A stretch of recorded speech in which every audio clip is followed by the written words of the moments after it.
This Meditainment production is brought to you today by the Samurai Aquatics and Decor Metaventure. Scan that QR code or click that link in the description and dive yourself headfirst into the Samurai Aquatics Discord server to pleasure your peepers on our current and future range of outdoor decor.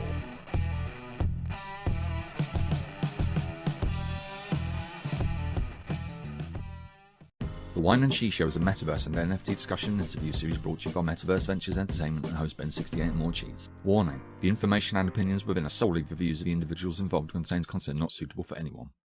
G'day and thanks for listening to or watching the Whine and Cheese in the Metaverses Show. I'm BEN68 here with my co-host Morecheese for episode number 95, recording on Friday the 28th of July for Cheese, which is Saturday the 29th for me. Today we talked about Upland and the AMA questions after the AMA. Looked into ONI Force a bit and how it can be something pretty big within Upland. And finally, dove into some interesting articles. Pew mama! Get yourselves ready to lickety-split dive into a Subarashi Ne episode of the worst show ever. Whine and cheese. Time for wine and cheese. Wine and cheese. Time for wine and cheese. One is a wanker, one's like it's stunts. One's from Australia, one's from the Bronx. Talking about the Metaverse and NFTs. Interviewing all the real crypto G's.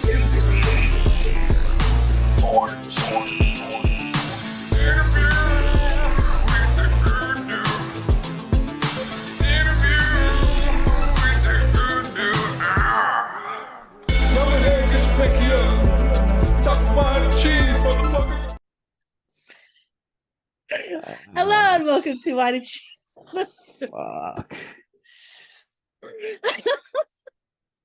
Hello and welcome to Whine and Cheese in the Metaverses Show. I'm here with my co-host Ben. This is episode 95. Ben?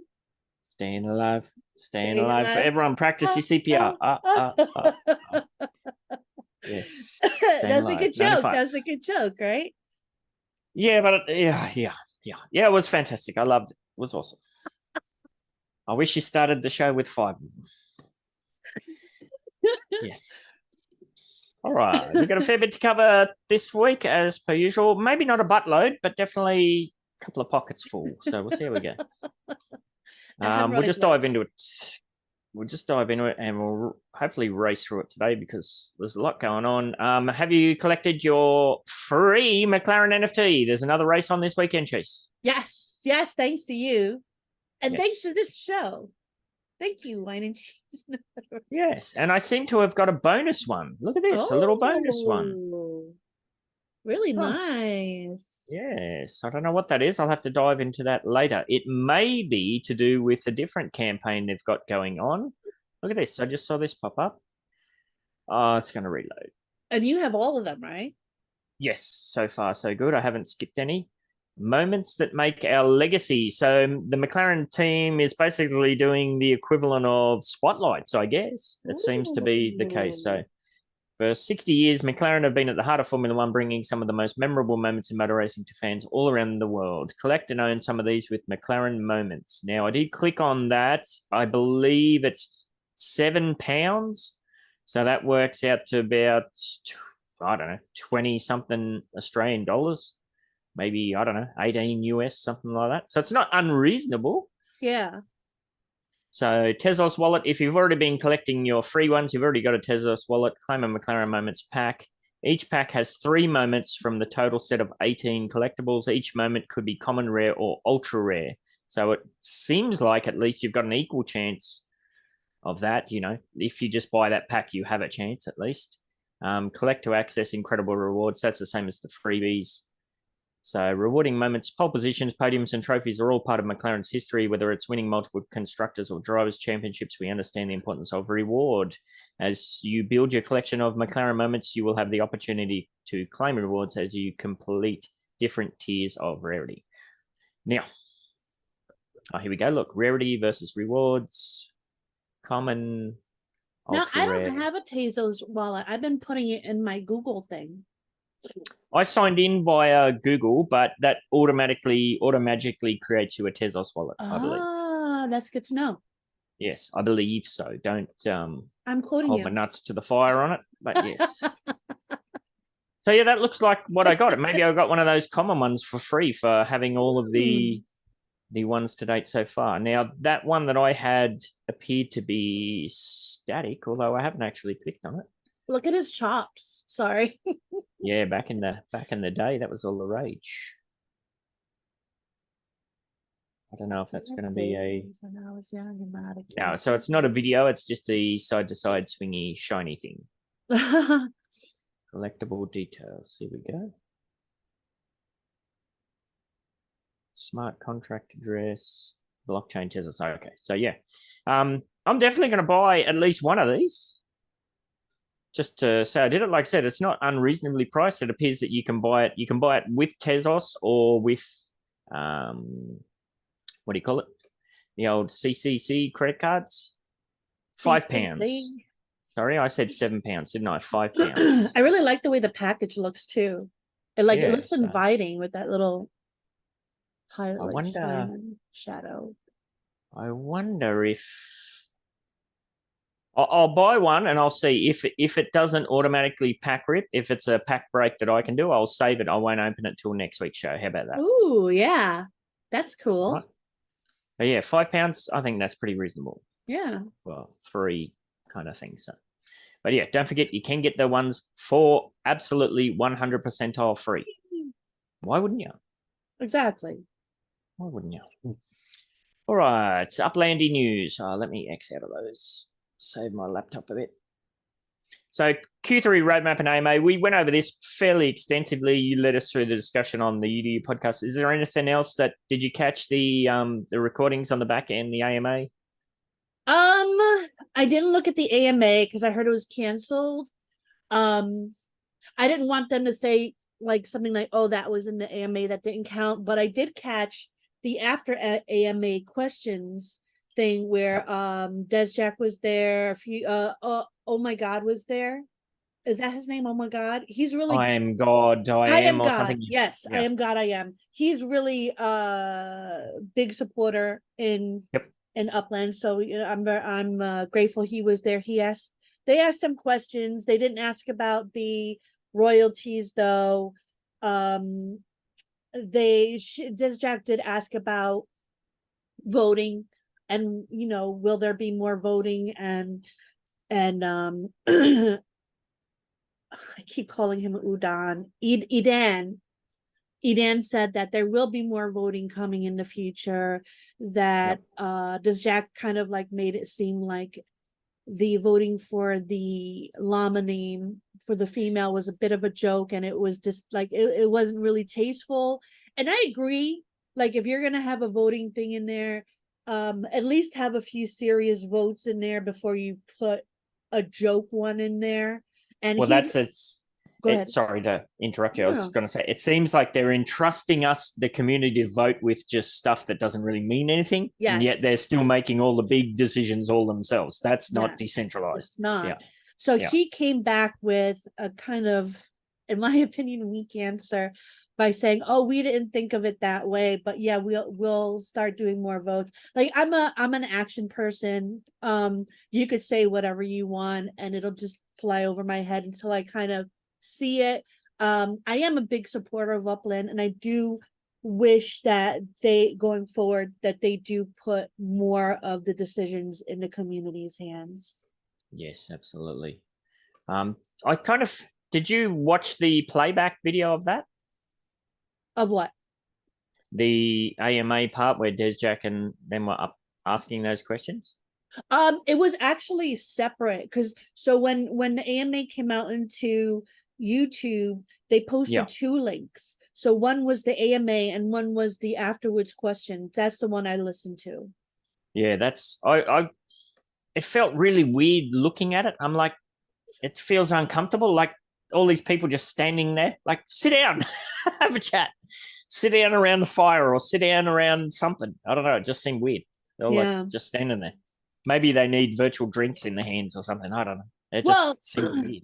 Des Jack did have another good idea. to have it like kind of like Genesis Week, where you have tables and you could go to each table for each different Upland authority and just kind of like ask questions based on each table, blah blah blah, to have a more yeah, absolutely. Now, we kind of talked about some of the things that we thought were glaring, well, things that weren't covered in that. I mentioned there's no wax out system seemingly being worked on in the roadmap, and also the creator royalties. That's the biggest one for me. Yeah, I'm surprised Jack didn't ask that, because she was like a big, promoter of that and whatnot. Maybe, when you're in the moment, a lot of stuff, and she did ask a lot of questions. So, ka-ching. Yes. Oh no, so cha-ching. In March 2022 this year, they said, "Ching, introducing creator royalties for Upland." This came through, and we were like, "Thank goodness," because how else are you going to attract, serious UGC, people or companies to the mix if they're not going to have a royalty system? There was no mention of the mechanics for this, the maths for this, nothing. So we thought, okay, there must be more information coming soon. But it seems like this has just been put together as a way to just put some grease on the squeaky wheel, because for that not to be mentioned in the Q3 roadmap stuff, it's disappointing at the very least. So because like I said, we're probably Samurai Aquatics and Dacor, we're probably at what, 35 million in total sales, primary sales, let alone all the secondary sales that are going on. So secondary sales are a big chunk of that. Are we going to get back paid for over a year and a half's worth of, transactions, or is it just going to be, okay, we're in 2024 now, the royalties start now? That's a bit of a strange one. So that was definitely something that stuck out to me. And then you did ask as well in sorry, I'm looking for my eyeglass cleaner. You did ask as well in the UCN channel about it, and you were kind of given an answer. It was just, we're definitely working on it. We just can't give you a time frame, so it's an eventually. So I just wonder, because they've got all these official partners like Jackie Sai and all that. I wonder if that's already set up for them, or whether they just sign a different contract at the get-go, because I'm more than positive they got a much better deal. Oh, they definitely got a much better deal, and they probably should do too, because it's a different thing. But we're making them money when we sell our stuff. They're making money from us too. Definitely. Yeah, when you think about the transaction fees either side, especially even just moving stuff from showroom to showroom. It's a goddamn logistical nightmare. How are you enjoying that, by the way? You're welcome to my nightmare. Yeah, I'm all right with it for now. I mean, I guess I have to have a mine and like both things in order to fully appreciate the madness. Yes. I just caught up to it. As you know, I finally cleared out our lot, and then we had 125 of the monuments all finish at once. Wow. So I moved all those, and then we've got Christmas spirals pumping off the line now too. So I'm trying to, I never want to get back into a situation where I have 350 or something items to move just sitting there, because it becomes overwhelming and just like, not today. And then it's months and months go by. So I'm trying to keep like up with it. 40, and then I'm ready to like kill somebody. I'm like, no, let me go do something else. Yes, absolutely. But it's a very privileged position to be in too, so it's important not to lose sight of that fact as well. Oh, now I did hear people have mentioned. Somebody said in chat, is outdoor decor is out of beta? Is it? That's news to me. Did you know outdoor decor is out of beta now? Oh, I think that was something Danny said in the AMA and when it was starting, and I think they're getting it out of what she said. Yeah, I don't know. I really should have watched the AMA. Like I said I was gonna do. Well, there's been no mention of it in the actual Outdoor Decor Better channel. It's still just us Decor Better participants just talking to ourselves, basically. Every now and then the set will jump in and say, oh, okay, I'll pass that on. But yeah, who knows? So I did see last night a vast swathe of Metaverses have just been approved. Yeah. So there's a lot of people saying, yay, it's been sitting there for over a year. And I did see, I forget the name, but there's somebody who's in the same position as Finsky, where they applied for their Metaventure more than a year ago. They've since sold that property and they got, congratulations, your Metaventure is ready to open, but they don't own the property anymore. What? Why did he sell it? Well, it's easy to do. If you hear nothing back for, over a year, you think, oh, well, it's not happening. So you sell it or move on. Or I've done that too, where it's a tricky situation. See, like if I get a property swap for something, like I got to hold somebody's property as part of some deal, I usually put that up for sale for 68 million UPEX. Yeah. Nobody's going to buy that.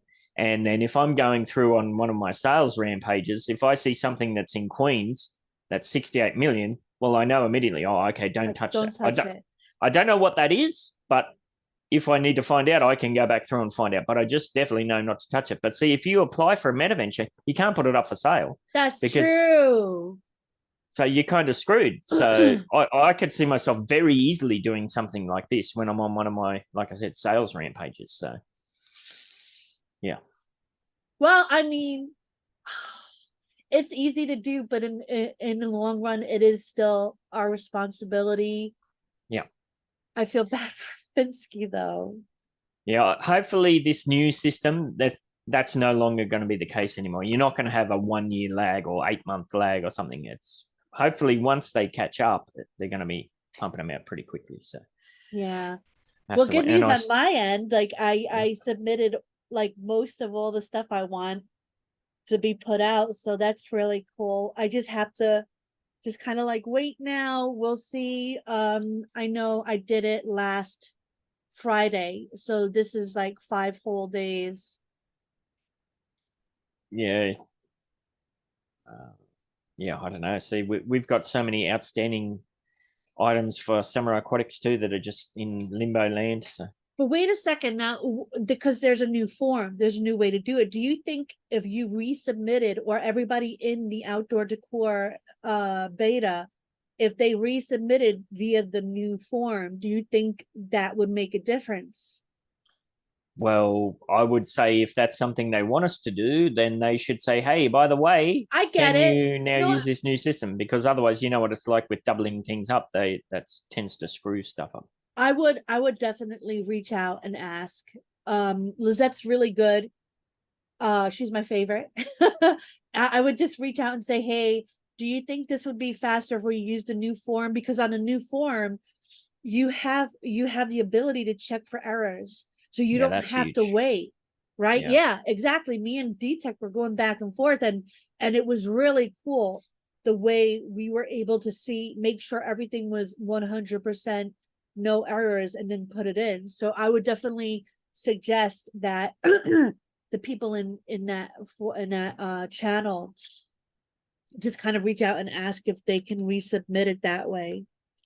Yeah, there is some signs of life for those old ones, because I mentioned to you that Jennifer reached out, it's probably a week or so ago now, just to check the naming of one of the items we submitted way back when. So yeah, hopefully it's just a case of they get through it and we can go from there on the new system. Because yeah, that new system that you used is, although it takes a bit to get your head around, it's far superior.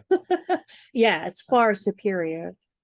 Yes. If a cheese can do it, you can do it. No, I'm pretty smart. You're supposed to say, no, Cheese, you're pretty smart. No, Cheese, you're very smart. Oh, thank you, buddy. You, like me, though, you tend to get locked into a stream of tornado of what the hell's happening here. Yeah. Yeah, I do. Sometimes you got to step back, like you say, and look at it from a different angle. All right, the other big news that kicked in through the week is ONI Force and Upland. ONI Force, gearing up for the Tokyo City release. As we prepare for the upcoming Tokyo City release, we would like to announce that Upland is partnering with ONI Force. ONI Force is a renowned community-driven generative art blue chip NFT project that will bring a range of new assets to Upland, including block explorers, map assets, wearables, and more. We warmly welcome ONI Force along with their community to Upland and look forward to this exciting journey together. What does blue chip NFT project mean? Like non-corporate or like a community driven? Nah, it tends to mean like your Bored Ape Yacht Clubs, the big, well-known established ones, the crypto punks, and they say it's a blue chip, but I've never heard of it before, so I don't know how blue their chips are. But well, it is in Tokyo, to be fair, but then again, in the metaverse, like it doesn't matter where you are. If you're popular, if you're one of the big people, then people are going to know you. Yeah, so what is ONI Force? ONI Force is a collection of 7,777 generative anime-inspired, hand-drawn side project NFTs. Is this an oxymoron? How can it be generative and then anime-inspired and hand-drawn? Yeah. I guess the first one was hand-drawn, or they hand-drawn everything that is generative on it. I don't know. Because you can, I've started playing around with that myself too. When I did the thumbnail for the, what was it? Not Don't Be a Twat Waffle. The one where I had the Logan Paul image on it. What was that? Don't Be a Ditto Twitto or something. What was it? I don't know. Oh, Twiddler something. A Nudo Dudo something. Yeah, whatever that was. I did try and find a royalty-free image of Logan Paul. I couldn't find one, so what I did was get a good shot of Logan Paul, and then I put it in Midjourney, and then it pumped out the stuff. So maybe that's what you can do. You can do your hand-drawn thing, and then you pump it through the AI, and it extends. Who knows? I don't actually know. Are you much of an anime nerd? No. Yeah, it doesn't interest me in the like. And actually, having lived in Japan for several years, the first company apartment when I first moved there, I lived with an anime nerd who was just, I think I've told you that stories, and he scared the shit out of me, that bloke. There are a lot of anime nerds in Upland, though. I know Kuro, for one, is a big anime person. Yeah. It's all the anime nerds that I knew in Japan, they don't tend to last there very long because they tend to have a skewed image of what Japan is actually all about, and they just get, like, I've mentioned this several times on this show, that Japan seems very technologically advanced from the outside, but when you're inside and you got to do anything, related to the government or bureaucracy or getting bank accounts or anything, it's a freaking mindfuck, and it's just so frustrating and whatever. So from what I saw, those types of people, they didn't tend to last long there, which is interesting. Well, the next paragraph is the fluffiest fluff you'll ever fluff. These NFTs has mesmerized audience with their stunning visuals and captivating storytelling, making them highly sought after in the blockchain-based digital art world. With its innovative approach, ONI Force has solidified its position as a trailblazer in this rapidly evolving industry. Now, none of any of these words gave me any important information. Do you know why? Because it's fluff. Why? Having played around with ChatGPT for a while now, and having played around with it to do descriptions for some of our shows and that thing, that's 100% from ChatGPT. That paragraph there is, if it's not pumped out from ChatGPT, I wouldn't eat my shorts, but I'd eat something. Witchy grub or something. Yeah. I kind of feel like, oh my God, wait, what was I gonna say? Not that there's anything wrong with that. I'm a mad fiend for ChatGPT. I use it all the time, so that's all I know. But it does tend to fluff out, and specifically with certain words: stunning, captivating, trailblazer. So, I was gonna say maybe politicians were the biggest asset in ChatGPT because they have the most rhetoric and fluff out there. Yes. Now, I did find an article. Do you want to go straight to the article? I've got that racked up next. Yep. Yeah, just to see what an outside perspective kind of has on this. Well, I'll just finish this last bit here, just so we get the official perspective. So, as one of the original anime NFT projects, it has gained significant recognition in the digital art and collectible space. Yet neither you and I have heard anything about it, and we've been researching NFT news, NFT stuff for this show for well over a year and a half. So, I don't know how much recognition it's actually got in the space. It says the ONI Force NFT collection is a testament to the incredible fusion of cutting-edge technology and artistic creativity brought to life by a team of visionary artists and developers. Blah blah blah. Yep. I think if it is one of the original anime NFT projects, like they said, then I'm gonna be excited for it, because you don't have to like something in order to know it's gonna make you money. Right? Yeah. Same thing with the soccer. I don't watch soccer, but if I can make money off of it, I'm going to do it. I'm going to participate the best I can. So if this is what they say, one of the original ones, then we'll see. Well, I'll keep my expectations slightly higher than I did before. Yeah, and maybe we're getting some hints in here as to some of the stuff we might come through. Yeah. What if they're the ones that bring out motorcycles?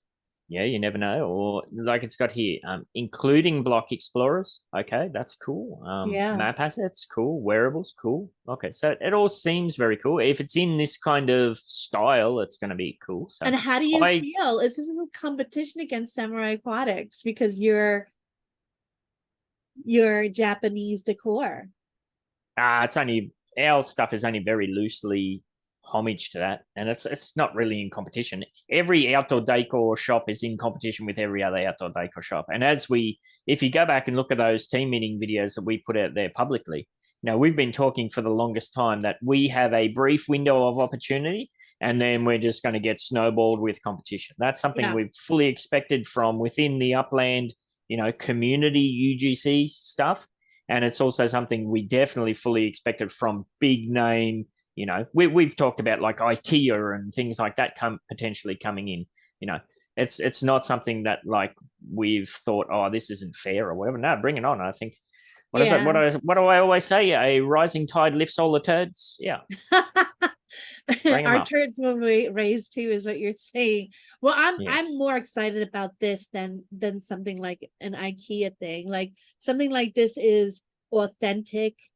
Yes. And it does have history if it is one of the original. Let's see. We warmly welcome ONI Force along with their community to Upland. That's what I'm excited about. Yes. Get their community in. Let's kind of not pump our bags, but you know what I mean. Yeah. Like I totally see Japan being one of the biggest kind of city openings for that we ever had. Well, we've got some stuff coming up in the show that's going to speak specifically to that. Yeah. At the moment, the Upland community is a small little tornado of people. We always say, oh, the Upland's just bleeding us dry. It's just you're milking the same people over and over again. Yeah, there is some truth to that. But like I keep saying, they got to keep the lights on the office. They got to sell. We keep saying we need more mainstream attention. We need more new blood community members. You can't then say, oh, hey, what are all these new people doing? I say bring it on. More people are better. Yeah. That's what I've said. People are going to miss these days. They're going to miss the days where they can actually plan out and strategize. Like they're not realizing that other NFT projects out there, you're lucky if you get anything. Yeah. We're at a position where we can get stuff relatively easy. Not usually the big stuff. There's still definitely a challenge there, but yeah, if we can get, and then they have a broadcaster from Japan. He was there. Didn't you meet him at the first Genesis Week? Yeah. Yes, I talked to him about you and all your Japan stories, and he was quite intrigued by it, and I just feel like this is going to blow up to something really big. Yeah, I've watched their podcast show a couple of times, and try to keep my Japanese ears up to speed. Yeah, it's good. Just look at what the Brazilian community look at the positives that have come out of the Brazilian community. So I love them. I love them. And I was very happy to see Upland putting time, energy, resources into, what did they say? They had great success with the Portuguese, the language. I think they did German and Japanese or something as well. And they're looking to expand that to other native languages within the app itself. That's so I think important. that's awesome. That is awesome. Really important. So yes, that's very cool. It would be cool. I guess they've kind of dabbled a bit with it, like having official team members that are from a different country. So you have your Japanese version of X1 or Lisette or whatever that are engaged in the community, and put out, like X1 puts out the official, weekly recap video. Well, get the Japanese person in Upland to do that in Japanese, or, that'd be cool to see too. That would be really cool. Definitely. All things in good time, I suppose. And then for Brazil, we have Musita. We have so many different people. And the Brazil brought my new bestie, Cipado. Yeah, I love her. She's so cool. And then Australia, I met Zoe. So many interesting people. I love it. Yes, it'd be nice to have somebody be able to translate all these things into Australian for us. That would be awesome. You just say the C word over and over again, and they're like, okay. Drag out your vowels. Come, mate. Yeah. Yes, absolutely. So, yes, you said we want to have a look at this from an outsider perspective, and you found this website. So when was this released? 2 days ago. Take it away. Upland strikes a major partnership with ONI Force NFT project. Upland, the reality-spanning metaverse featuring virtual destinations that mirror the real world, has formed a spectacular allegiance with the blue chip again, ONI Force NFT project. Though the mighty partnership, ONI Force members will find a new home. Through the mighty partnership, ONI Force members will find a new home in Upland's forthcoming Tokyo City and unlock new perks with their NFTs. That's what I was reading. They have new perks, so if you make Uplander, you get an NFT from ONI Force. I wonder if everybody who's been in Upland already will get this as well, airdropped.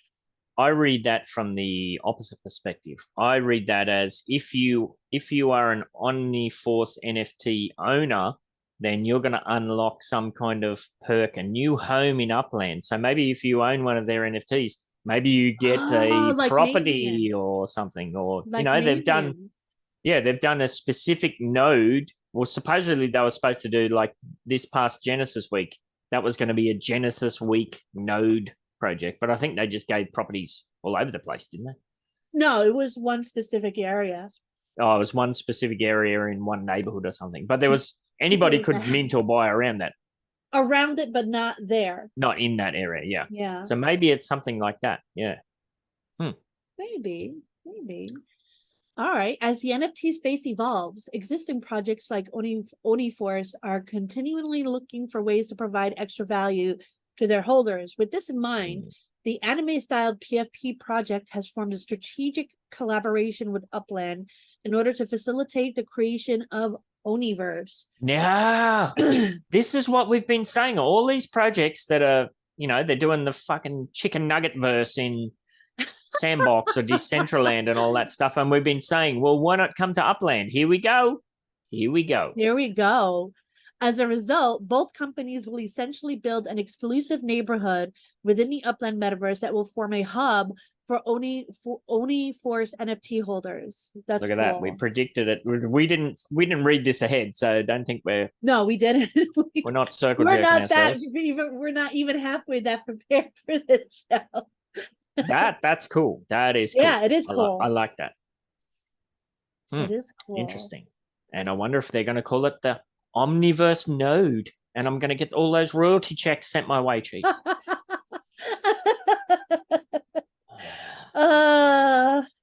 Moving on, Omniforce community to receive special privileges within the Upland metaverse. Now, just, what I'm like with my forward thinking and butthurt predicting. How do you think the established Upland community is going to consider this? Obviously, we're looking at it from the perspective of this is awesome, get lots of new people in. but you know what's going to happen. Yeah, people are gonna get butthurt because why do they have it and I don't have it? Yada yada. Yep. This is all right. But a lot of people are not thinking about Upland the way I think about it, and I think it's a shame. Upland, I know they say it's not an investment, but it is an investment. You want to see your investment grow. You want to see it leap and bound. You need new people to, like, in order for your stock to rise, you need more people to buy it. Yep. So to speak. You need to treat this as if it was a stock. People, newcomers coming in, getting certain perks that, you know, we're not privy to. So what? Like, we're getting new people in. You'll be able to sell properties again. You'll be able to do this. You'll be able to have trades, this and that. It'll be active. Places will sell out more. Your property's value will go up. Yep. What say you? Yeah, I agree. I'm definitely on that board myself.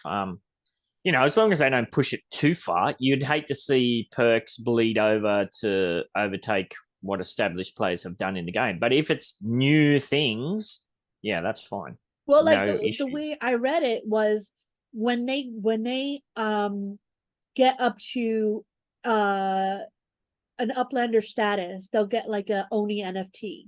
Yeah. But imagine it's like if they get to Uplander status, will they get one spark?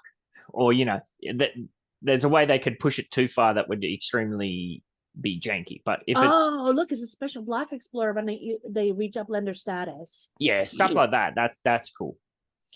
Yeah. Yeah, they'll unlock bonus content for NFT holders. Some of the immediate benefits will see ONI Force members qualify for, as you said, the special block explorer when they reach Uplander. Then later, once they elevate to director, they will become eligible to claim a one-of-one derivative of the ONI Force NFT contained in their crypto wallet. So that means what that means is if they, and I did load up what is ONI Force, what do they look like? Here we go. This is the official website. So that's pretty cool. It appears that it's kind of like this kind of generative AI stuff.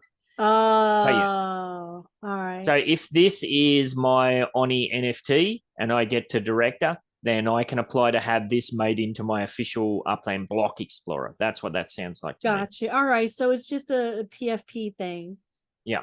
All right. Yeah, I'm not interested in that at all. So definitely go on. Yeah. So further down the line, ONI Force and Upland will launch additional content within this integrated microcosm. As such, holders can expect to see unique wearables, map assets, NFTs, meetups, 3D spaces, ready play me avatars, yada yada in the future. So that's cool. That looks really freaking cool. Is that what it's gonna look like? It might be. That's probably that special block explorer for Uplander status, I'd imagine. Oh, I thought that was gonna be like what their site looks like on the map. That looks very block explorerish to me. Yeah, it does. No, you're right. That's really cool, though. I really like that. And you know what it looks like? Voltron. Yeah, it does. Yep, absolutely. I love that show. Me too. I was in love with the evil prince, the blue guy. Yes. I can't say I was, but I don't know. Upland prepared, not that there's anything wrong with that. Upland prepares to penetrate the Japanese metaverse market. Oh, we're penetrating. This latest collaboration forms a key part of Upland's goal to penetrate the Japanese metaverse What a market. word. What a word. At least buy me dinner first. And facilitate growth in Asia, essentially acting as a precursor to the company's highly anticipated launch of Tokyo City, an all-new location designed to entice good folks from the richly cultured nation. As a result of this development, Tokyo City will mark Upland's first entry into the eclectic continent of Asia and form a key part of its strategy in the region. Later on, those keeping tabs on the Upland environment will see additional Asian cities arrive on the platform. Yes.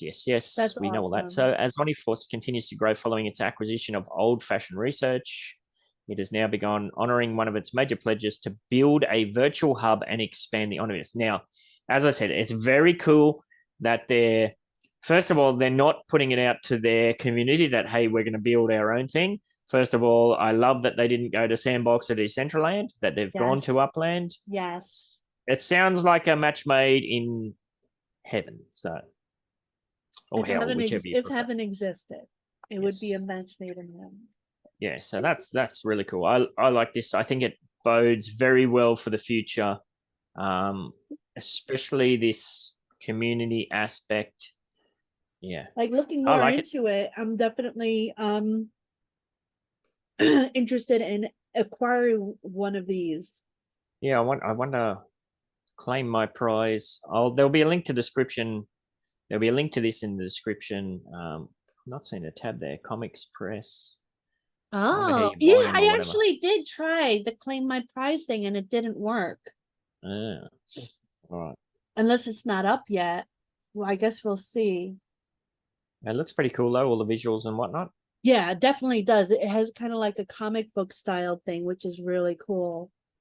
Yes. So we'll have to wait and see. I can't close Like that one. that guy's smile. This guy. Well, yeah. He's like, I He just looks- shit in my pants. No, Hey. don't say that. Don't say He looks really excited and happy.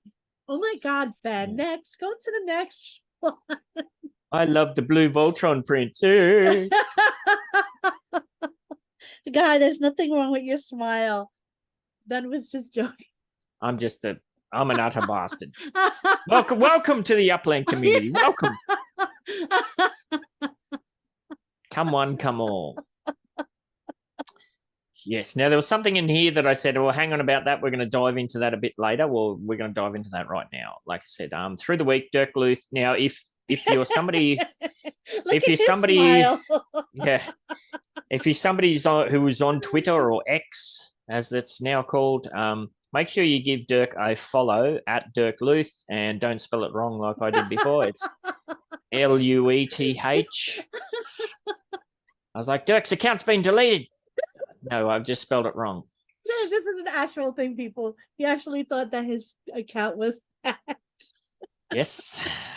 Welcome to 4 a.m. in Australia. Yes. Now, Dirk, remember back in the day, Dirk was sharing images of him meeting with people in Germany and this, that, and the other thing with the soccer players before all of that Berlin announcement. So, yeah, take all of this with a grain of salt, but as maybe a little bit of a heads up at what might to come. So we know Tokyo's on the way. Well, here he is. In Dirk's words, had the honor to meet today with Daisaku Katakawa, out of practice, mayor of Kyoto. He looks We really talked about the city. fancy with all his stuff there. I showed this to Maya last night and she just pissed herself laughing when we're sitting around the fire. She's like, that old guy wouldn't even have a clue what the metaverse is. So I was like, well, don't be surprised. Some old You never politician. know. Yeah, never know. they know money. Metaverse is money, and they know how to get it. So we'll see. Japan is like one of the leading countries or areas that has highly adopted the metaverse, right? Yeah, it was, well, before we moved back, which I think was in 2015. So at around that time, if you went into the city, there was crypto ads everywhere, Bitcoin, massive Bitcoin billboards. It was very much it was weird. It was like an underground thing, but it was everywhere still as well. I love that. But they still use fax machines. If you got to do anything with businesses, it's fax machines. If you have to do anything with it, it's paper. They are slowly kind of evolving, but the kind of catch-22 is Japan's corporate system is hierarchically structured with age. It's if you're the CEO's like a 70, 80-year-old, 90-year-old dude that just sits in the office and sleeps half the day, that's an extreme generalization and a massive stereotype, but there is a lot of truth to that. Well, I'm going to say something very cheese-ish right now. They can afford to use all that paper because they can properly clean people's asses with all the bidets they have. Yeah, but all the paper comes from chopping down Australian trees in Tasmania. So, all the way over there? Oh, wow. Oh, yeah, baby. So, yeah. Like they have the best toilets in the world. Why can't they have emails instead of fax machines? It is such a mindfuck, that country. Like they're just extremely advanced in some aspects, but just so far behind in other. And I guess we can't be too ageist here. I mean, your president's a freaking How old's he? Yeah, he's Senile old man. Yeah. A lot of people say there's a person under there wearing a skin suit. But yeah, no, you're absolutely fucking right. They need to have younger freaking they have to have an age limit. Definitely. They should do. Because like for that, just hire a cat for the job, you know? They'll probably do it just as good. But yeah, there was a great South Park episode on Japanese toilets that you should check out. It's fucking hilarious. I just still remember the Pokemon episode. I still haven't gotten over the South Park Pokemon episode, I think. Like the U.S. government was really nervous because of all the toilet paper lobbyists. Yes, that is a great show. Great show. Yes. All right, go on. I'm so sorry. So yes, it's not the only place old mate Dirk's been over there, and I think I mentioned this when it first came up. Don't think that Dirk's not just over there to do one thing. There'll be heaps of stuff that he's doing that we won't see bleed through for several months. Look at that sneaky smile of his. Yes, but if you go to his actual, you go to his actual account, and he's shared a picture here where it's what was this? This was impressive to see how Japan, including Prime Minister Fumio Kishida, are pushing the Web3 agenda, seen at WebEx Asia. So he's showing things like that. And then there was another one here. I think this might be the Omni one. Yeah, wonderful meetup with our new partner, ONI Force, and others celebrating the partnership and the upcoming launch of Tokyo. Ooh. And others. They look like they were so not ready. Well, Dirk and the guy next to him looked like they were not ready for that photo. This old mate here censoring himself. I'm just going to hide behind this bush. I don't know who this big tall guy is. I'd probably do the same. So if you were somebody who wanted to do some investigative, what is the word? Investigative, what is it? Investigative? Yeah, that word, journalism. Maybe you could do some face screen capture image searches. You might be able to find out that these people are on, certain board members or something. Yeah. Do you think the plan in the middle has anything to do with STEM? Yes. I think this guy has something to do with STEM. I think he's been smoking too many stems. I don't see him up there. Maybe he's the secret celebrity. Yeah. If you're listening on the Spotify, there's one guy on the far left on this image, and he's got pink hair, and he's pulled his black T-shirt up to cover his face, so you can only just see his pink hair poking out the top. He definitely didn't want to be part of this picture. He's like, I'm here because I have to be. So, yes. But he could have hid behind somebody else. I feel like he did that on purpose. I think that this is a massive Easter egg right here, I think. Yeah. Who knows? But yes, get on over there and give Dirk Luth a follow at Dirk Luth, Lueth. Might give you some heads up on some of the stuff that is on the way. And he did meet up with this guy. He's called Big Beard Samurai or something. Oh, yeah, his beard is really cool. It reminds me of Elijah's beard.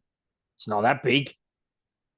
Elijah's beard got bigger. No, this one. Oh. It's pretty big, though. I don't know.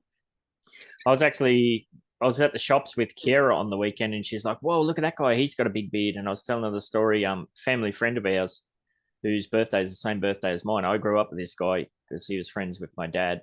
And his beard was past his knees. It was insane. I would love to braid it. Yeah, he every now and then he'd braid it. But he used to be self-conscious of it out in public. Sometimes, like we saw him years later when I was like 19, 20 or something, and I didn't recognize him. He's like, hey, Ben. And it's like, took me a while to recognize him. I'm like, oh, you chopped your beard off. And he's like, no. He lifted his shirt up. He gets self-conscious of it, so he tucks it down in his shirt and tucks it down into his pants because he doesn't want people to stare at him. He should have it like nicely, like designed like Daenerys. You know how he does. He does that sometimes, but you're not going to get up to go to the shops and do that, are you? He just tucks it down in his pants and all the way down. Probably runs down his pant leg and tickles his toes. I told you he's something. Yes. Moving on. Tickles his toes and other things. Yes.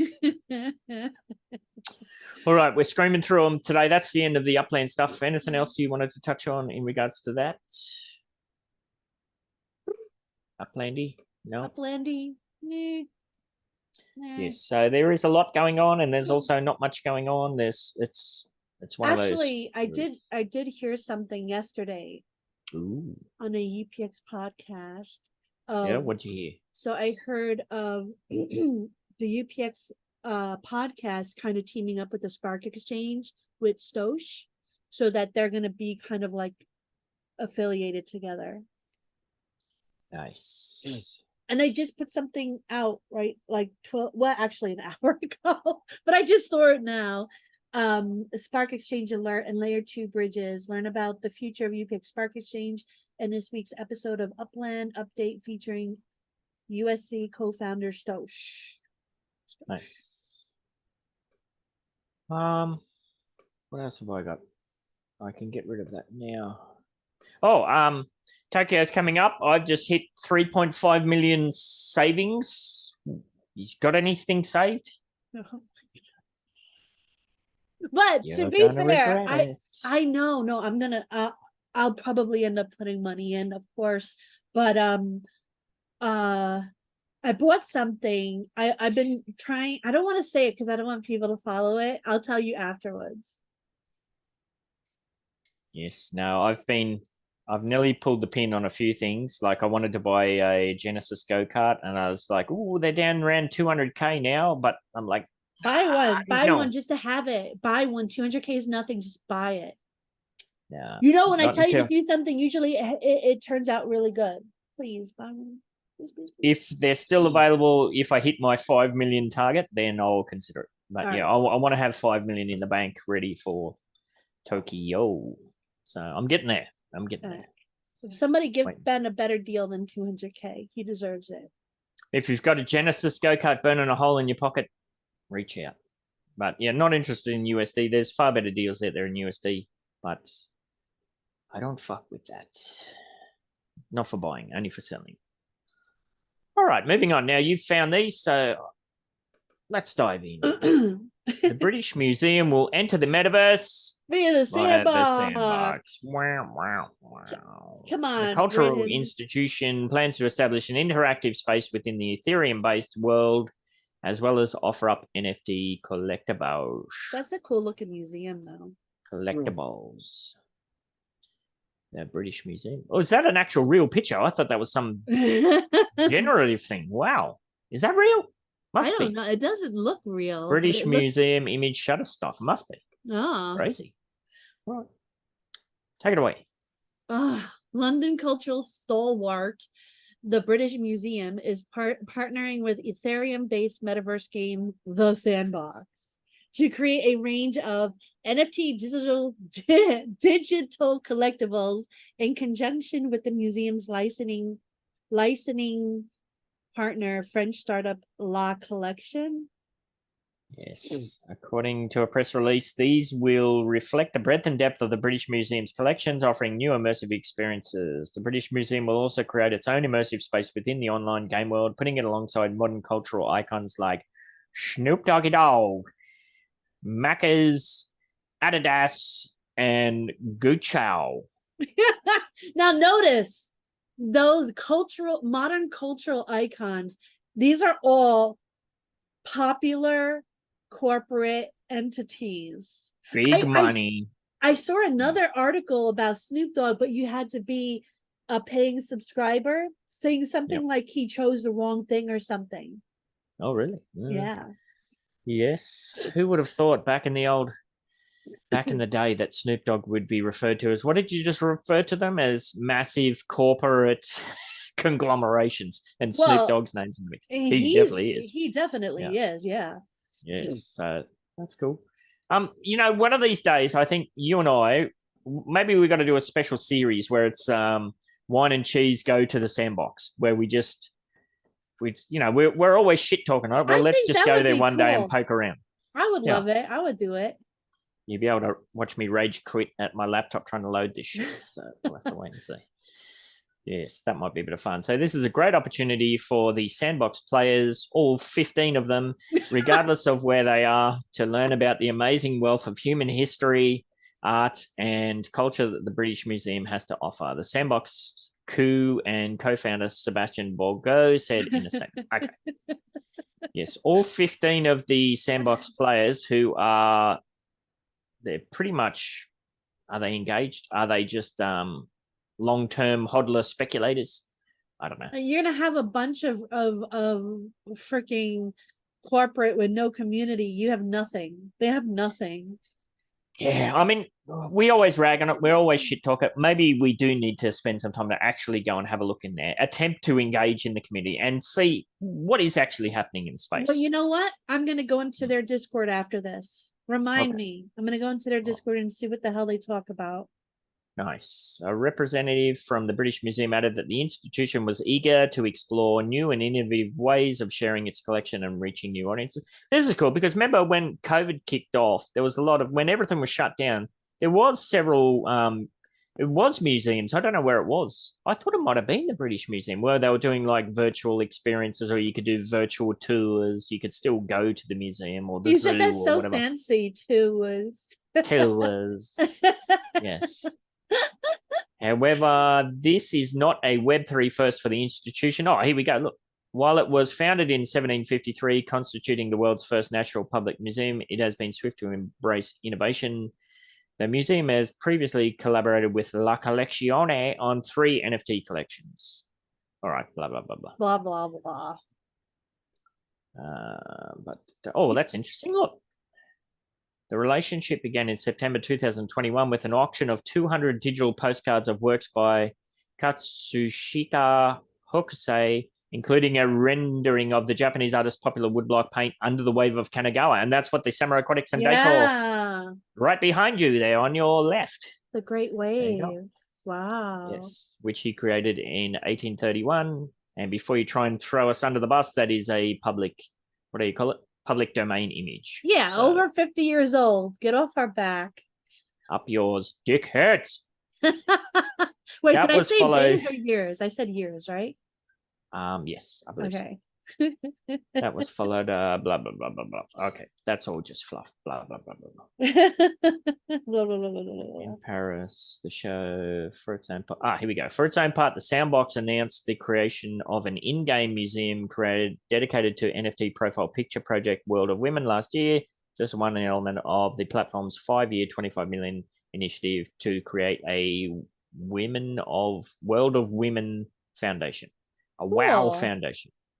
All right. So yeah, I think one of these days we definitely got to go for a walk on the wild side. Yeah, I'll do it. All right. Yeah, we might put that as its own special thing because, like I said, it will be a lot of me swearing at my thing, watching white screens. Keep your eyes and ears out for that. Now, this next one, you found this one as well. This seems cool just from the headline. Yeah, yes. Bruce Lee avatar to teach martial arts in the metaverse. And it's not just some random, person doing this. This is his actual daughter. I did read like the first few sentences. I will admit. Oh, you naughty girl. I know. Well, I haven't. Let me just take a stab in the dark here. Bruce Lee avatar to teach martial arts in the metaverse. So this is going to be like the Hyde Park Ninjas have set up. They're wearing those suits. They're doing moves. Yeah. It's going to be part of Apex World or whatever it is. That's going to be cool. Maybe it's something like that. Maybe. Legendary martial artist and actor Bruce Lee, who died in 1973, is set to teach martial arts in the metaverse through a tribute event hosted by a social entertainment platform to celebrate the 50th anniversary of the actor's passing. Metaverse project Byte City announced on July 26th those who wish to engage with the avatar of the late actor can participate in the event by minting avatars on Ethereum and Polygon. The minting is set to open on July 27th at 9 a.m. PST. Or MoFo AM Australia time for Polygon and blah, blah, blah. Okay, so that's cool. What is it? Those who are able to mint avatars on Ethereum or Polygon will be able to utilize the playable characters that they minted within the Byte City metaverse game for 24 hours after the mint. 24 hours, not for 24 hours. The game can be accessed through desktop browsers and through iOS. And, that's good. They're doing mobile devices. See, like... read the next part. Byte City has also collaborated with Bruce Lee's daughter Shannon Lee and Samsung Gaming to develop the tribute event. In a previous press release, Lee said that the game will provide an immersive experience that allows fans to celebrate her father's legacy in a special way. Now, I almost dudded this article because I'm like, oh my God, who the hell is taking advantage of this guy, like this guy's life, which was a struggle as it is, because being, you know, one of the first Asian actors in Hollywood and whatnot. But since it's his daughter, when I reached a part where it said his daughter, I was like, all right, we're going to keep it.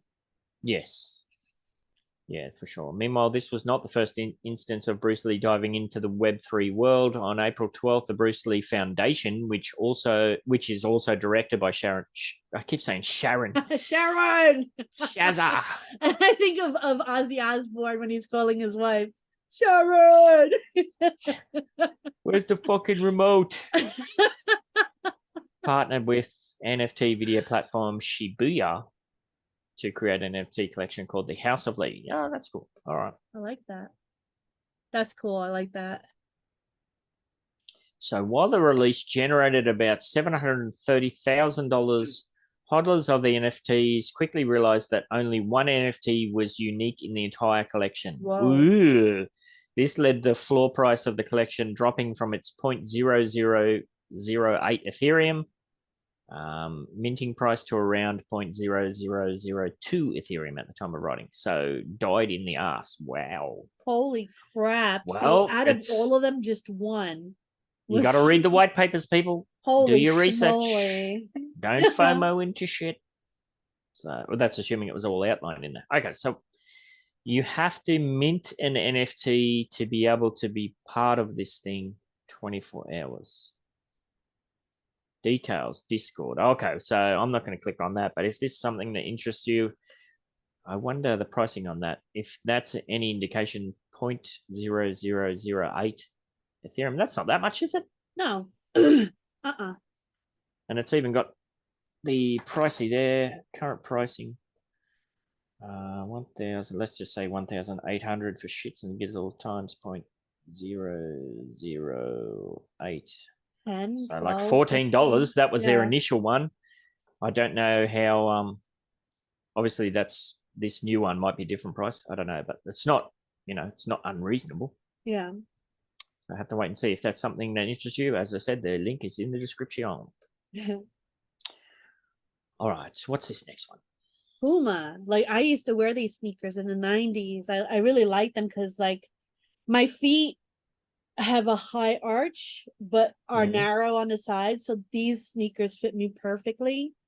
They were like Puma. the better fitted Converse in my opinion. Oh, I used to wear Converse. That you wouldn't refer to Converse as a comfortable shoe. For if you have wide feet, sure. Yeah, maybe now they are. Back in the old skaterhead 80s days, they weren't real comfortable. Well, they had other skater shoes that we used to because I used to work in a shoe store. I'm trying to remember them, but I can't. Vans was the big name, but there's they were way out of my price league. Yes. I had to beg, borrow, and steal to get a pair of connies. Yes. Why Puma sees Web3 in the Metaverse as its next great commerce opportunity. Oh, I'm at grandfather size here. Let me just reduce that. I like grandfather size. Some brands are still trying to figure out their approach to Web3, but not Puma. Puma is a true believer. The sportswear brand views Web3 as a commerce opportunity on the level of e-commerce and the social media boom. And this time around, Puma is looking to get in on the ground floor of the trend. It's not Puma, it's Puma. It's Puma. Okay. The way you sound it, it says, Puma. Dad, go and get mom because Puma, I did a Puma. It's Puma. Is that you? That's you after I did a Puma. Mum farted, you say it's Puma. Anyhow, the brand is no stranger to Web3. It already has its own Unreal Engine-based virtual world. Really? Black Station. And an NFT project titled Super Puma PFP, as well as in-game activations like a Fortnite collaboration with pro footballer Neymar, With that said, Puma is looking to build a more fully formed plan to knit all of these sorts of investments together. That's cool. Okay. Yeah, Fortnite, that's big. Good for them. So it seems they've done this, they've done that, they've done this, and now they're looking for a way to bring it all together. And you know what would be a good way to bring it all together? A good platform to bring it all together. You know what though? I'm just saying.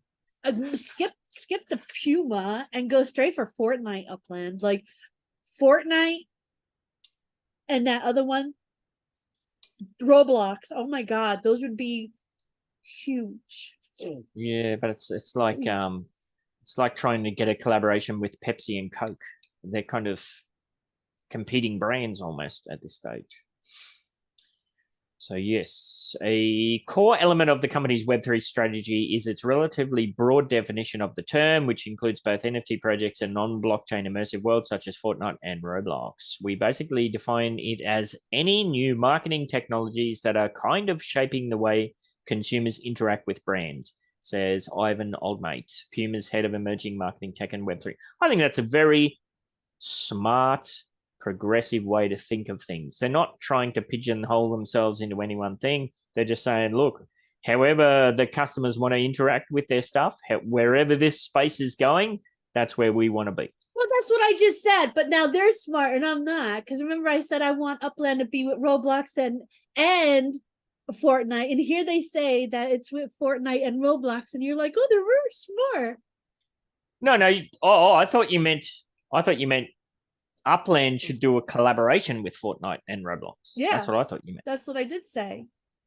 Yeah, I think that's different flavors of the same drink. Nah. It seems like they're dabbling. They're doing stuff in Fortnite. They're doing stuff in Roblox. They're doing stuff wherever they think their customers want to be. Yeah, but I get it. But it's the same thing as what I said. They would have a non-compete. The same with Upland, the same with them. I don't think they really, like, if Upland is the super app that takes you to other places, I don't think like having a way to get to both Fortnite and Roblox would be an issue.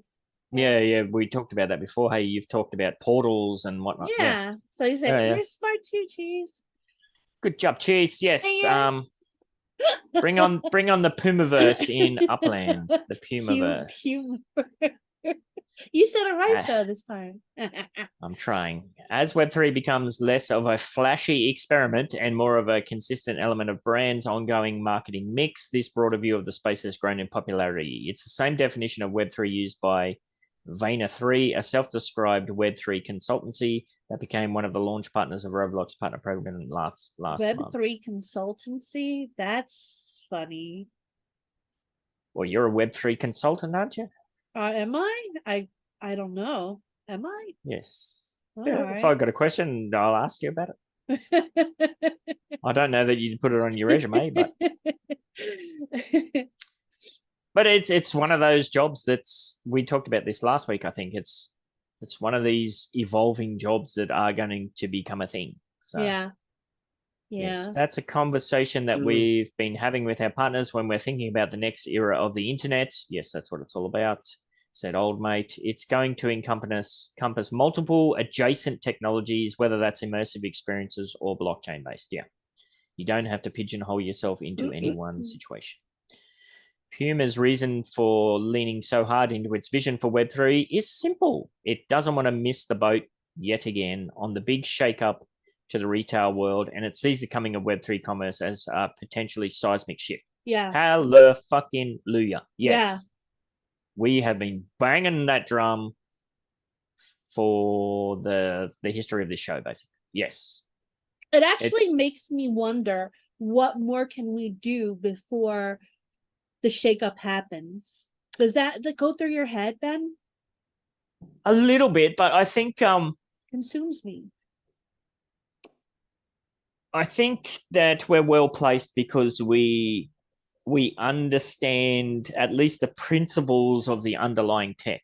Like if your local supermarket was suddenly to roll out an NFT reward system or something like that, you're going to go, oh, great, and you'll be immediately on board. You don't have to know what is an NFT, what is a virtual wallet, what is all this mean. We've got all that out of the road. So just that alone, that you're talking now, I think I'm 4 years in, you're 4 years in the wider space, that there's a lot of built up knowledge that's experience in that, just in navigating the space. Well, even more than that, if you talk about the crypto space, that's 2017 I was playing around with that for. So, there's a lot of, like I said, basic knowledge there. So any new things that happen, we can jump on that immediately. And, we're not going to, well, we're less likely to fall into the pitfalls, the traps, the scams, this, that, and the other thing. So, yes, I think that's a good point. Well, it's still going. Here we go. We weren't sure if ecom was going to take off when it happened, and now we're playing a little bit of catch up. Okay, so that's good. The same thing happened with social media. I think the brand wasn't quite sure how much to invest in social media. Now we're in this Web3 world where we're seeing all these new technologies, and as a brand, we kind of look back at ecom and social, and we definitely don't want to miss out on this. Okay. I'm gonna say they really did miss the boat, because like the only time I remember them is from the 90s. I don't see them anywhere, even like stores. They used to have Puma stores. They used to be in Nike stores mixed with other stuff. Like this is the first time I'm really hearing about them in a while. Yep.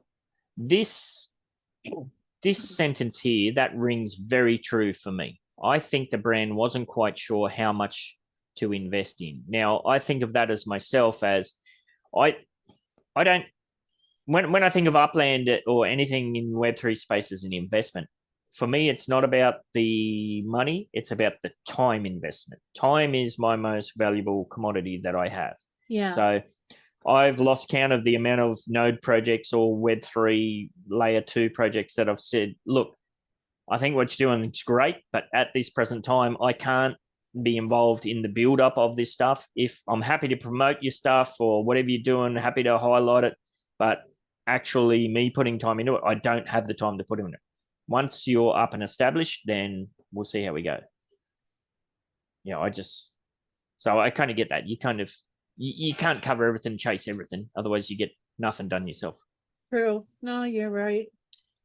Blah, blah, blah, blah. I don't think that's more fluffage there. So I think that's good. I think overall that's a very good, I think they're coming at it from the right angle. I think they have a good insight into the past, present, and future of the space. Yeah. Yes. Good on you. Puma. Puma. Go and have a bath, you. Bend it a poo and it's pew. Yes. Interesting. Now, 2 more to go. 20 years on, Second Life, the fashion-forward metaverse that keeps on giving. Now, those outfits look incredibly well done. Yeah?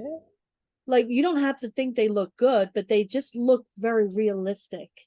Yes. Fashion in Second Life. Clothing by Amalia Rainwood, Melina Anatine, Ariv, Zara Kohine, and what's that? Kunst Himmel. Okay. And most of the stuff that they do in here is themselves, like not even people. Years after its inception, the concept of the metaverse has seemed to have fallen flat against the backdrop of what was meant to be its magnificent revival. Spurred on by large-scale tech giants that shifted their horizons to the digital realm, the idea of transitioning to such spaces was assumed to be the future of existence. In its simplest form, the metaverse was envisioned as a new way for brands to engage with younger, younger, digitally naive. I thought it was going to say digitally naive. Wow. Digitally native generations, whether that be through digital clothing drops or immersive experiences. These new takes on the virtual world brought a much needed buzz during a time when various industries had come to a pandemic-induced standstill. However, as the world began to return to a sense of normality, the hype wore off, as it became clear that many consumers were still not ready to spend the entirety of their lives in a non-existent universe. As a result, Microsoft closed the doors of its old space VR world. Did they? Wow. While Meta which had infamously changed its name from Facebook 2 years ago, as it shifted its attention towards virtual realms, admitted to a lack of engagement and lackluster profits as a result because they half-assed it. Yeah, they put the cart before the horse. You can't. Yeah. And we always say this. It's one of the benefits of Upland is the community is leading the charge. So the community's there. Yeah. However, there has been one success story that has quietly been upping its armory during this time. Initially founded in 1999, Second Life didn't come into existence until late 2002, offering users a 16-region map, customizable avatars, and 1 year later, an in-game currency. From the outside, the platform's appearance and general setup appeared to mimic mundane everyday life, yet its offering of an explorable world and the ability to formulate an entirely new identity that made it groundbreaking for its time. Now look at that beautiful outfit there. Yes, Hanami celebration at Shobu in Second Life. Yeah, that's cool. That's really cool. She looks like she's very upset about something, that poor lady. She's doing like the blue steel pout. Yes. Fugu face. Now 20 years. Oh, yep, take it. Now 20 years on, this appeal seems to still have some weight. In 2021, it had been reported that there were still some 64.7 million active users on Second Life. Wow. With 64 million?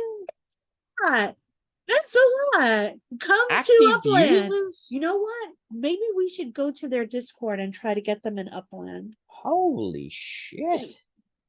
Keep going, sorry, yeah. With the Web Tribunal then stating that in 2023, there was a daily average of 200,000 users spanning 200 countries. That's insane. Potential hints at Second Life's comeback were already present at the beginning of last year, when its creator Philip Rosdale returned to parent company Linden Labs as a strategic advisor.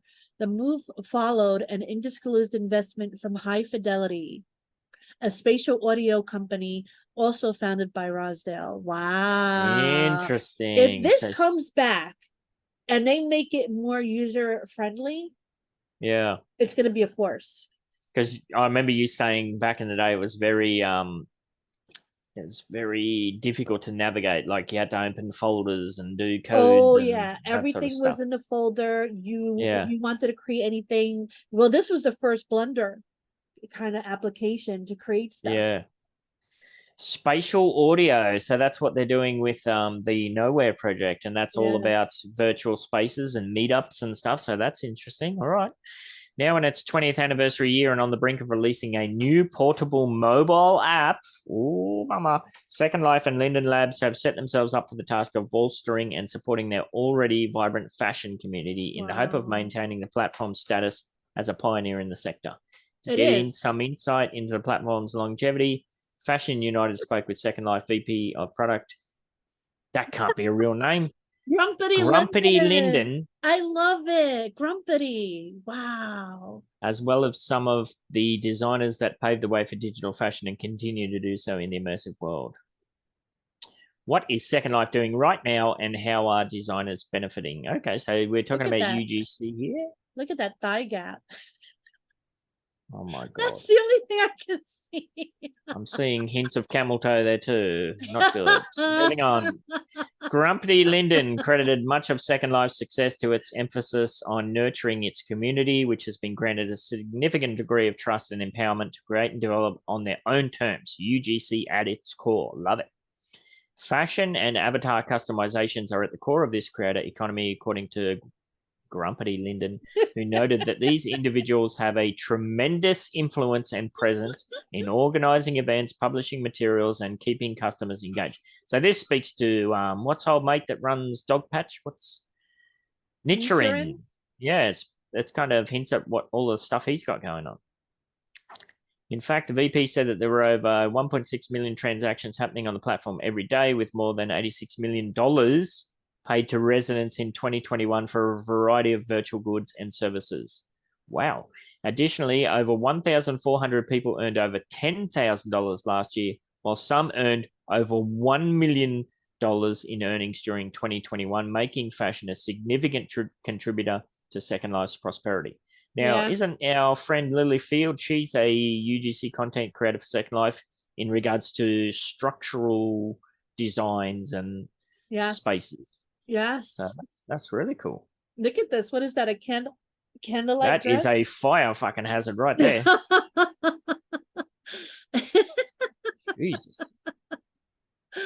Yeah, look, clothing by violent seduction.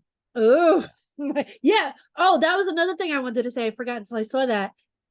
There's a lot of sexy time in that. Like, I know Yeah. Joe Lives went in there with somebody, I won't mention the name, and they were having like a little meeting, and all of a sudden she's like stripping for him, trying to get him in the bed. And he's like, yeah, I gotta leave. Whoa. So yeah, it's a lot of sultry stuff that you could get on in there too. So it's kind of stuff. like if you're in Las Vegas at the hotel bar and some attractive woman starts showing interest in you, she's a hooker. It's like you're getting hooked in. What? I've had this situation before. I remember taking a university friend, to a strip club in Surfers Paradise on the Gold Coast. And it's a strip club, right? I'm not really into those things, but I think I was 19 at the time or something like that. He would have been only 18. Maybe I was 20. He was 18. What does this have to do with Second Life? Well, that's sexy stuff. You said Joe got like... Yeah, but she wasn't asking for money. She just enjoyed it. Not yet. Oh my God, Ben. Not yet. Moving on. All right, I'll skip that story. We'll save that for a rainy day. It's a good one. On our platform, most of the monetization stays directly with the creator, unlike most other platforms that take the majority of the profits from user-created content. Yeah, but that's like Upland. We get the vast majority of the income for the stuff we create. They just take their fees off, and we just need to see the royalties kick in. Yes. So I guess they're having a stab at like Facebook Meta, where they were going to take like upwards of 50%, and Apple famously takes 33% or something straight off the top. Ridiculous. So that's good to see. Yeah. Who is creating digital fashion and why? The length of time creators have been active on the platform is a testament to how it operates and works alongside users, many of which have been residents from early in its lifespan. Iki Akiri, for example, first joined Second Life in 2005 and later launched her own digital lingerie brand, Violent Seduction. Yeah, like Joe. Joe was getting violently seduced. At first operating a poor Joe, I can just imagine him like, hey, how's it going? Buddy. Yeah, he just wants to have a casual chat. He's like, whoa. Oh, there's a bed here. That's cool. Back away. Love you, Joe. You're awesome. He's so awesome. I love him so much. Absolutely. While initially drawn to the opportunities the platform allows when it comes to pushing the boundaries of self-expression, for Ikiri, it was ultimately the combination of freedom and stability that kept her coming back. It has enabled me to fund my research and development as a 3D artist while also supporting myself, she said. It is definitely the most stable role I've had in the gaming industry. That's awesome. Yeah. That's really cool. All right, we're not going to dive into all of that because there's a bunch of different personal stories there. Wow. I think it's pretty cool. Look at how like intricate and like all the beadwork, the lace work. I mean, this is freaking beautiful. Yes. Samurai Aquatics and lingerie. Morecheese Lingerie Palace. D-Tech's Lingerie Workshop. He can do all the steampunky lingerie. You know what though? You know what I don't see? I don't see it for guys. Like, it's kind of not fair to the men that all of this is kind of like the opposite of the Brazil outfits, the carnival outfits. Most of them were male oriented. Like, I'm more than positive men would be walking around in gimp suits if they had the chance. No comment. Yes. Oh. Well, so there's a bunch of stuff there. Yeah. Oh, I like that one. Kind of scary clown vibe. Yeah, like What a can we whole little expect? clown world. Yeah, what can we expect of the platform's future? While there are evidently plenty of positives that come with Second Life, designers do see opportunities to continue improving the platform. Akiri suggested that Linden Lab could take Second Life further by branching out into a more global marketplace that would allow artists to cross-promote items both inside and outside of the site. Yes. Yes, digital wearables are going to be a massive thing. Yes, cross-platform. So hopefully, like what Upland is set up with the species, well, what they're involved with species.io. So if you've got any sort of animal, it can transfer across different platforms. Hopefully the same can be done with these fashion items. Some samurai aquatics in there. Yeah, absolutely. This alone would give 3D artists who have been run through the gaming industry ringer to have a place to support themselves after inevitable redundancies too, just like I did. Yeah, blah, blah, blah. Okay, so that's cool. This is a really good, blueberry.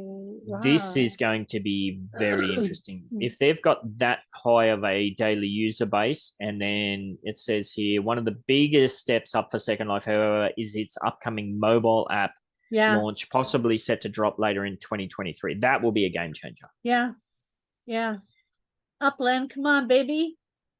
Yes, they did have first mover advantage, but that is quickly disappearing. Yes, absolutely. On the launch, Grumpy Linden said, our challenge has been to find a solution that would bring the beauty and complexity of Second Life to a mobile device, and we believe the current development has unlocked this challenge. Such a feat aims to further the possibilities of Second Life's offering, expanding its reach to its loyal fan base and beyond, while ultimately hoping to contribute to the growth of its fashion industry as a result.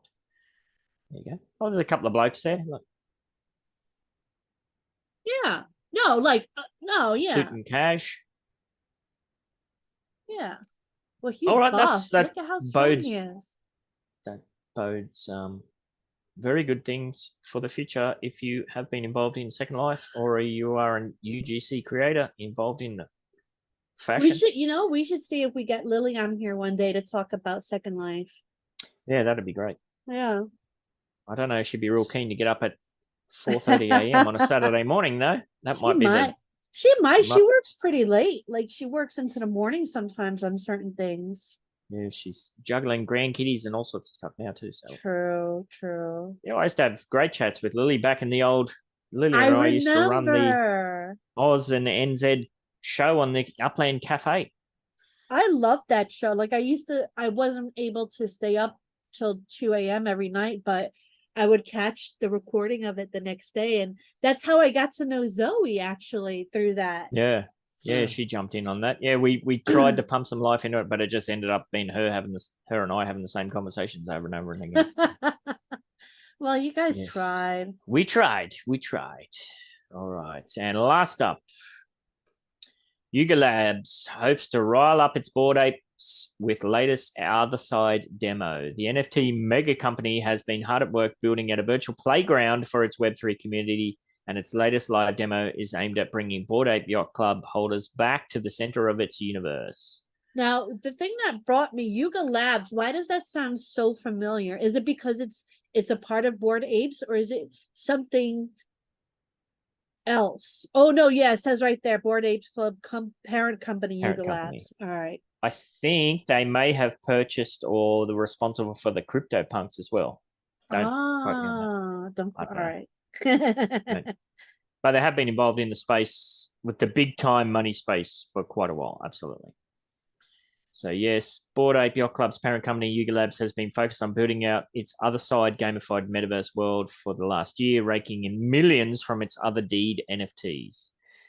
The company hosted a live in-person demo of its Other Side expansion tailored to Bored Ape holders, soliciting live feedback from members of its original community. Okay, so this sounds very similar to what Upland has just done with the Nowhere space and the AMA they just did. Yeah. Web3 mega company Yuga Labs has been laser focused on building out its other side metaverse since it first teased the project last year. Despite a shaky mint that clogged up Ethereum and sent gas fees soaring, the 55,000 edition collection of NFTs linked to the land in the virtual world called Other Deeds has done over 1.1 billion in trading volume since its April 2022 launch. Wow. Yuga Labs co-founder Wiley Aronau has since stepped back from the project. Yeah, because he's cashed up.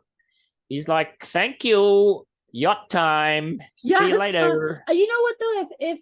If I created something as spectacular as this, even though I don't have the need to work anymore, I would feel so depressed leaving something so big that I created. I would work on this until I was 100. Yeah, well, I say that. That's just purely pulling that out of my ass. Who knows? Oh, all right. I'm not saying that's a thing. Maybe I'm just reflecting on what I might do should I just do a $1.1 billion sale. You would dedicate yourself. No, yeah, kill you. I'll send someone to kill you, Ben. You would dedicate yourself to this show 24/7 to all the UDU, the MBA. And that's coming along really amazing, by the way. Like, you've been like working so freaking hard to get that all taken care of. So thank you so much on that. That's all right. It's still, yeah, if you are a UDU, thank you for reminding me of that. If you are a UDU team member, the call is out now for you to merge on over from the UDU server to the MBA server. The UDU server will cease to exist in open available form in about 2 weeks. It will be all pushed back to storage. So if you haven't got yourself on over there yet, there is a link to the new server in the announcements channel in the UD server. Get yourself on over there, lickety split, and dive yourself in. I sound like you do. Grease Man. You sound like the Dive yourself on into the future of the UDU team and everything else that's happening at NBA. Stripped down, more collated, all together in one space. Yada yada yada. Yeah, still pretty. So, like, you won't have to have 3 freaking Discord. There's just one freaking Discord. There's a UDU, 3 or more. Samurai Aquatics, MBE. Bada bing, Yes, bada boom, bada bang. Yeah, it's the UDU's turn for the next 2 weeks. Then we'll flip that over to the MBE once they're all set up and established. And yeah, but maybe it's not a bada bing, bada boom. It's a bada bada bada bada bing, bada bada bada bada boom. Yes. Okay. A few more butters, a few more bings, and hopefully not too many booms. Anyway, we got off track there. What do we say here? Yuga Labs co-founder has since stepped back. Yes, we said that. The company is all in on developing its gamified virtual world, which is meant to sit at the intersection of all its NFT brands, like Bored Ape Yacht Club, CryptoPunks. Oh, yeah, because I was right. Meebits and 10KTF. The company has recently brought on a number of game-focused executives to help lead its expansion, notably new CEO Daniel Allegri, formerly of Activision Blizzard, Chief Gaming Officer Spencer Tucker, and Chief Creative Officer Michael Fige. Okay. Yeah. They got plenty of money and they're investing it wisely. Hodlers of Other Deed NFTs have eagerly awaited the game's release, participating in live virtual demos called Trips that have welcomed thousands of players called Voyages at a time. Sounds like During Star Trek. these trips, Voyagers can speak to each other, engage in team-based tasks with an ensemble of popular influencers and streamers. Snoop Dogg's son and NFT collector Cord Gilbrodus led one team during the most recent event in March. Cool. Wow, good for you. As the NFT market continues to struggle amid an extended bear market, and as interest in Yuga Labs' flagship NFT brand Bored Ape Yacht Club has sunk among formerly fervent collectors, Other Deed hodlers are growing ever anxious about the game's success. Yuga is aware of these concerns and understands the importance of Other Side to its continued growth. Earlier this month, CEO told Axios that the company plans to offer more short-term experiences before Other Side is ready to be fully launched as an immersive, buildable virtual world. Okay, so this is an important point to make. Now, as we always do, I'm going to put an Upland spin on this. Now, Upland has come under fire. It might have been, I definitely remember, I don't know if I heard it or read it recently, where there's a thing where Oh, maybe it was in our last UDU podcast where we're having that conversation with Blue Rain and stuff. Like Shackdalen mentioned that, yeah, but we're on an aeroplane as it's being built. And Blue's counterpoint was, yeah, but there's other airplanes in the sky flying past us, you know? So I think both of them have very strong points. I get Shaq's point, and I think this speaks to Shaq's point where imagine like Upland is still famously in beta. Well, imagine if it was still enclosed beta. And all of this stuff was just all of this stuff that we have to date was just being built by a small amount of beta testers, like 100, 200 beta testers. And then 5 years later, okay, here's our metaverse. And then we all get into it on there. Yeah. One of the downsides of being in a emerging space is that you have to be patient. You have to deal with things. So that's cool that Yuga Labs is looking to do some more short-term experience as well as part of that. So yeah, is racing in Upland clunky? Yes. Will it be better in the future? Yes. So, could it be considered a short-term experience? Yeah, for sure. But I do fully appreciate and agree with Blue Range's point of view too, that things like spatial, well, why are we trying to reinvent the wheel here with this other system that doesn't work when spatial clearly works and it's already there ready to use? So that, as I think you mentioned on the show, that nobody's right or wrong. It's just different perspectives. Exactly. Yeah. So no, this looks really cool, I think. So if you are a Bored Ape Yacht Club member, I think you'd be all over this. Oh, what's that? This is part of their space. Earlier today, we brought together a small focus group of 40 voyagers in LA to delve into other side for a vibe check. Wow, I want to be at that vibe check. That looks so cool. That looks so though not an official trip, during the demo, the selected ape holders traversed a massive island created for the experience. It's called a Tier 5 island. Oh, look, they're doing tiers as well for its huge size. And we're able to provide Yuga Labs with crucial feedback in real time. I want an island. Yes. But I don't have like millions of dollars to spend on it. No. Huh. Yeah, that's cool. I like that. Yeah. All right. Well, that's a relatively short show for you today, folks. Yeah. Enjoy. We'll get you out here nice and early because I've got another load of rocks to deliver. And I said to Cheese, I do have an idea for another Metaverse reality little snippet fun thing. I like doing those, but this one's going to be a flip side. Like normally I complain about how the Metaverse sucks compared to the Metaverse. Well, I'm going to go flip side today, I think. If I can, there's a mouthful of words I've got to spit out to make it work. But yeah, sometimes the Metaverse ain't all cracked up as what it's set out to be. Yeah, anything is what you make it. Indeed. Should I get us out of here? I think so. All right, stay fresh, cheese bags. Go ahead, get your pinky up. Talk wine and cheese, motherfucker. Go ahead, get your pinky up. Go ahead, get your pinky up. Go ahead, get your pinky up. Talk wine and cheese, motherfucker. Go ahead, get your pinky up. Go ahead, get your pinky up. You let fire samurai ride on the dingo, flying through the sky. Cheese in the house, get off the drive. Hit you with the hairbrush, hit you with the knife. You let fire samurai ride on the dingo, flying through the sky. Hit you with the knife, flying through the sky. You let fire samurai ride on the dingo, flying through the sky. Cheese in the house, get off the drive. Hit you with the hairbrush, hit you with the knife. You let fire samurai ride on the dingo, flying through the sky. Hit you with the knife, flying through the sky. Time for wine and cheese. Wine and cheese. Time for wine and cheese. Wine and cheese. Time for wine and cheese. Wine and cheese. Time for wine and cheese. Wine and cheese. Time for wine and cheese. Are you looking for some of that quality outdoor decor? But you got no freaking idea where to go? Oh, come on over to Samurai Aquatics and Decor for all your outdoor decor needs. Got yourself an empty plot of boring virtual real estate in the metaverse, do ya? Yeah, just delete that. I'm still not ready, sorry. Got yourself an empty plot of boring virtual real estate in the metaverse, do ya? Or maybe some kind of crappy ramshackle building that, I don't know, needs a bit of extra spunk to it or something. And stop mucking about and get yourself over to Samurai Aquatics Discord to see all our available stock.